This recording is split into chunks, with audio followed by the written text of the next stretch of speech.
नाही, त्यांची काय भूमिका बदलली, काय झालंय त्यांनी ते ठामपणे सांगायला पाहिजे. ते भाजप सोबत आले, धनगर समाजाच्या आरक्षणाच्या सोबत आलेत का नाहीत आलेत ते त्यांनी मांडलं पाहिजे. तुम्ही सकाळी बोलताना एक वाक्य वापरत की ते लबाड लांडग्याचं पिल्लू आहे, तर तुम्हाला असं का वाटतंय? म्हणजे तुम्ही अत्यंत टोकदार टीका केलेली आहे उपमुख्यमंत्र्यांवर. नाही, ठोकदार नाही, वास्तववादी ती टीका आहे. ज्या गोष्टी महाराष्ट्रात गेल्या अनेक वर्षांपासून इथला बहुजन समाज अनुभवतोय, छोटे समाज अनुभवत आहेत, त्या सगळ्या समाजातल्या लोकांची ती प्रतिक्रिया आहे. त्यामुळे फार टोकाचा विषय नाही, मी वास्तववादी या विषयावरती बोललोय. एकच आहे, मला असं वाटतं की भाजपचे मोठे नेते मुद्दामून ह्या छोट्या नेत्यांना पुढे करतात आणि म्हणतात की या नेत्यांच्या विरोधात बोला.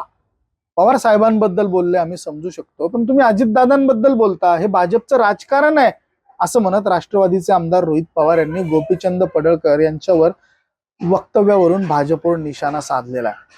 पुण्यात राष्ट्रवादी काँग्रेसच्या वतीने महात्मा ज्योतिबा फुले यांच्या वाड्यात आंदोलन करण्यात आलेलं आहे. आमदार रोहित पवार यांच्या नेतृत्वाखाली लाक्षणिक उपोषण सुरू आहे.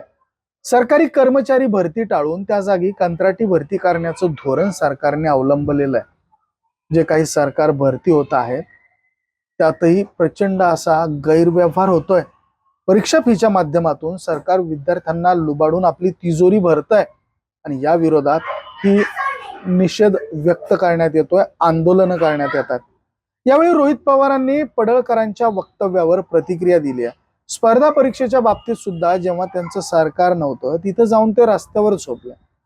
एसटी कर्मचाऱ्यांचं आंदोलन होतं तेव्हा तिथे जाऊन त्यांनी खोटं नाटक केलं.